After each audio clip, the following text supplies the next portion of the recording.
Hey everyone, welcome to the Daily here on MLSsoccer.com. Josh Weisenhunt joined here by Andrew Wiebe. Andrew, another great weekend, a lot of goals. Let's start talking about one of the bigger ones of the weekend. Adam John coming up with the goods for San Jose late last night in stoppage time. They get the 1-1 draw at home with Portland. Yeah, if you're on the East Coast, this one was maybe past your bedtime, but Caleb Porter talked about this afterward, compared it to a mosh pit, kind of like a Metallica concert out there on the Buck Shaw pitch. The final goal coming in stoppage time, and it's in predictable Goonie fashion. John Bush lumping the ball forward. It bounces off a few heads, nicks around. All of a sudden, Adam John knocks it in the far post. 1-1. Caleb Porter said, look, this is a mosh pit. We did not deal with that well. They almost had two 1-0 wins against San Jose in that week-long spread, but San Jose is certainly glad to grab that point. Yeah, for sure. Now let's talk about another young striker. There was another game earlier in the day. Philadelphia Union go down to D.C., get a huge result, Andrew, a 3-2 win, and really this one was all because of Jack McInerney, who everyone seems to be talking about these days. What's the deal with him? I mean, can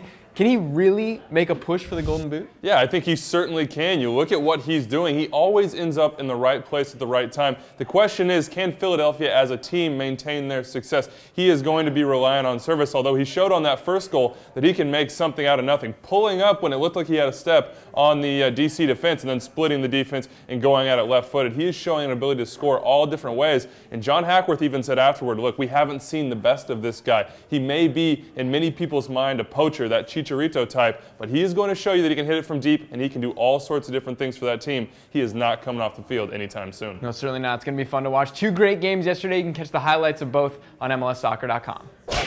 And of course, Andrew, we're talking about Jack McInerney breaking into that national team setup possibly this summer in the Gold Cup. But let's talk about a man who's been around for a little while. Don't count the old guy out yet. Landon Donovan was back to his best on Saturday against Sporting Kansas City. Yeah, a 2-0 victory for the LA Galaxy there at the Home Depot Center, and the guy that drove it all was Landon Donovan. Assist on the first goal, and then he scores the second after making that massive run to catch up with Robbie Keane. And he talked about it afterwards, and he talked about that relationship with Graham Zusi as far as the U.S. goes. He said, hey, this guy has played very, very well. I admire what he's doing, but I'm coming, and they better watch out, because Landon Donovan, if he gets back into form, and it's certainly looking like he is doing that, he is going to be around for those two friendlies at the end of May, and then Jamaica and Panama after that. I would expect him to be on that team, certainly. And of course, with Landon Donovan at 100% the last two seasons, LA Galaxy really have been the class of the league. But Andrew, seems like 8 weeks through the start of the season, there's a new class of the league, FC Dallas. Who can stop him? Nobody right now. A 2-0 win against the Vancouver Whitecaps this weekend. Blas Perez finishing that one off. You got to watch out for them. We were talking about Panama. He's certainly rounding into form. But Schellas Hyndman,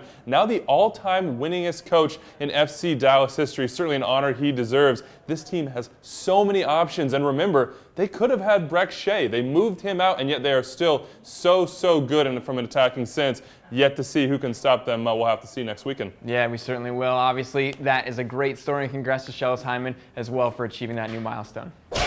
And finally, Andrew, some big news coming down on Friday. MLS announces that for the first time in league history, teams are now allowed to loan players to other teams within the league. We've seen it with teams sending players down to USL before, but now what does this mean for the league, and who do you think could go? Well, it's clearly a mechanism to help these young players who may be buried on the bench for teams that either they don't need their services right now or where they don't quite fit in. The parameters are this. It's the main transfer window. So from February to March 6th, teams can loan out these players to MLS teams. It's a year-long loan, though, which is really going to hamper guys that say you want to send out for a month or you think you might need later on. But it's very good to see if we can't get some more players some playing time with teams of need, maybe teams that have injury issues, certainly some guys that might go. You look at an Eric Zavaleta in Seattle, or perhaps a guy like Omar Salgado in Vancouver, certainly something to keep an eye on, as we haven't seen any of these happen yet. And of course, Jack McInerney would fall into that under 24 category, eligible for that sort of loan, but we know that he's of course not going anywhere. Except for Extra Time Radio today, he's going to be on, talk to him about his goal celebrations and of course his current form. You can also vote for Jack Mac for the AT&T Goal of the Week. It is just his world. We'll talk to you guys tomorrow on MLSsoccer.com.